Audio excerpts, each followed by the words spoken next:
Dilansir dari poskupang.com, mungkin karena hidup di daerah pergolakan, sehingga semua cara digunakan untuk menyerang lawan. Salah satunya adalah menirukan suara burung saat memberikan aba-aba untuk melakukan penyerangan. Hal itu terlihat dari video yang beredar di media sosial beberapa hari terakhir.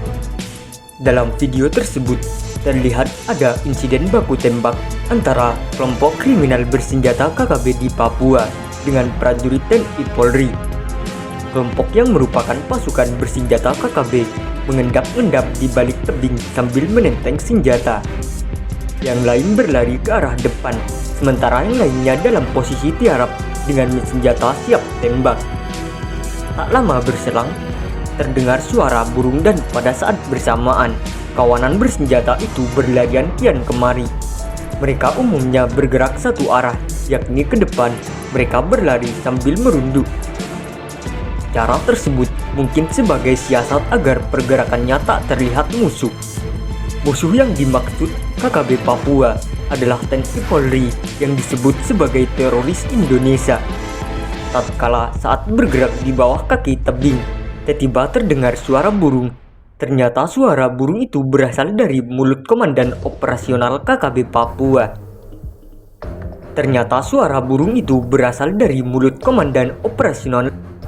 Baru terungkap bahwa tiruan suara burung tersebut sebagai aba-aba agar mereka bergerak. Dan di sela-sela pergerakan tersebut, terdengar bunyi tembakan yang dilepaskan ke arah TNI Polri. Tak lama kemudian, terdengar pula suara tembakan balasan dari KKB Papua. Tak diketahui di mana lokasi baku tembak antara KKB Papua dan prajurit TNI, sebagaimana gambar yang terlihat dalam video tersebut. Dari gambar video itu, terungkap kalau insiden itu terjadi di wilayah pegunungan, sebab suasana yang ditampilkan dalam video itu hanya rimbunan pepohonan yang tinggi dan sekali terlihat hamparan bebukitan. Namun pada bagian penjelasan terungkap bahwa insiden baku tembak itu terjadi di distrik Sugupa, Papua, belum lama ini. Video baku tembak antara KKB Papua dan TNI di distrik Sugupa tersebut kini menjadi salah satu trending topik di media sosial. Dari penampakan di dalam video itu, KKB Papua hanya berbekal senjata api laras panjang. Mereka tak mengenakan alat pelindung diri, baik itu rompi anti peluru maupun helm anti peluru untuk melindungi kepala. Yang ada hanyalah anggota KKB tersebut tampak berlarian tanpa menggunakan alas kaki. Lantaran suasana dalam keadaan tegang, sehingga ada anggota KKB tiba-tiba terlihat tiarap mungkin untuk menghindari tembakan. Pada saat yang sama, anggota KKB lainnya berlarian ke depan tepat melewati sosok yang sedang tiarap tersebut. Dalam situasi yang tak menentu, tiba-tiba mereka berlari kocar-kacir sambil berteriak dengan suara yang tidak terlalu besar.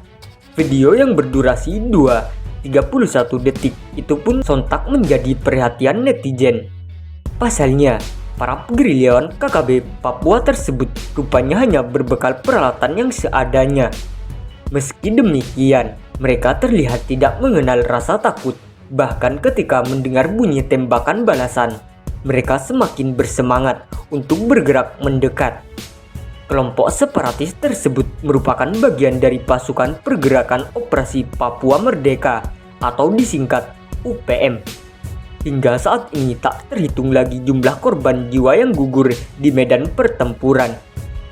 Selain para korban itu adalah kelompok kriminal bersenjata, tetapi juga ada prajurit TNI Polri serta warga sipil. Untuk diketahui, saat ini pemerintah Indonesia telah menetapkan kelompok separatis di Papua sebagai teroris yang harus dibasmi. Meski targetnya adalah kelompok tersebut diberantas, namun pola yang dilakukan justru sangat komunikatif. Prajurit TNI Polri berusaha merangkul kembali kawanan pemberontak itu agar kembali ke NKRI dan bersama membangun Papua yang lebih baik. Salah satu pimpinan KKB yang paling kejam di Papua adalah Goliat Tabuni. Goliat Tabuni bukan orang baru. Ia telah menjadi petinggi UPM sejak tahun 2012 silam. Goliat Tabuni merupakan Panglima Tinggi Tentara Pembebasan Nasional Papua Barat (TPNPB). Organisasi tertinggi Operasi Papua Merdeka ini bermarkas di Tinggi Nambut, Puncak Jaya, Papua.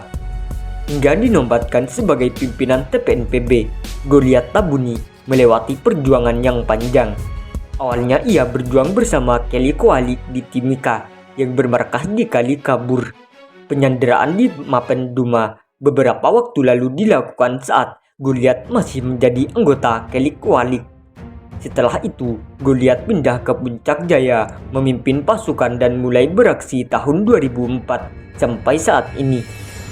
Setelah reformasi melalui TPN UPM, dia di Biak Markas Perwomi. Goliat Tabuni dipilih sebagai Panglima Tinggi Tentara Pembebasan Nasional Papua Barat (TPNPB). Goliat Tabuni resmi dilantik menjadi pimpinan TPNPB di Markas Tinggi Nambut 11 Desember 2012. Saat ia bersumpah di hadapan Dewan Militer Papua, Goliat mengungkapkan sejumlah sumpah tentang kesetiaannya pada TPNPB. Ternyata di bawah Goliat Tabuni ada sosok Panglima Lakagak Telenggen yang ditunjuk sebagai pimpinan operasi. Pasukan TNI Polri memburu KKB di Papua menjuluki Goliat Tabuni sebagai sosok yang biadab. Lantaran jadi pencabut nyawa warga sipil, Goliat Tabuni dikenal gencar melawan militer Indonesia hingga menewaskan puluhan anggota TNI dan Polri di Puncak Jaya, Papua. Ia juga membunuh ratusan penduduk Papua yang tidak mendukung gerakan separatisme Operasi Papua Merdeka.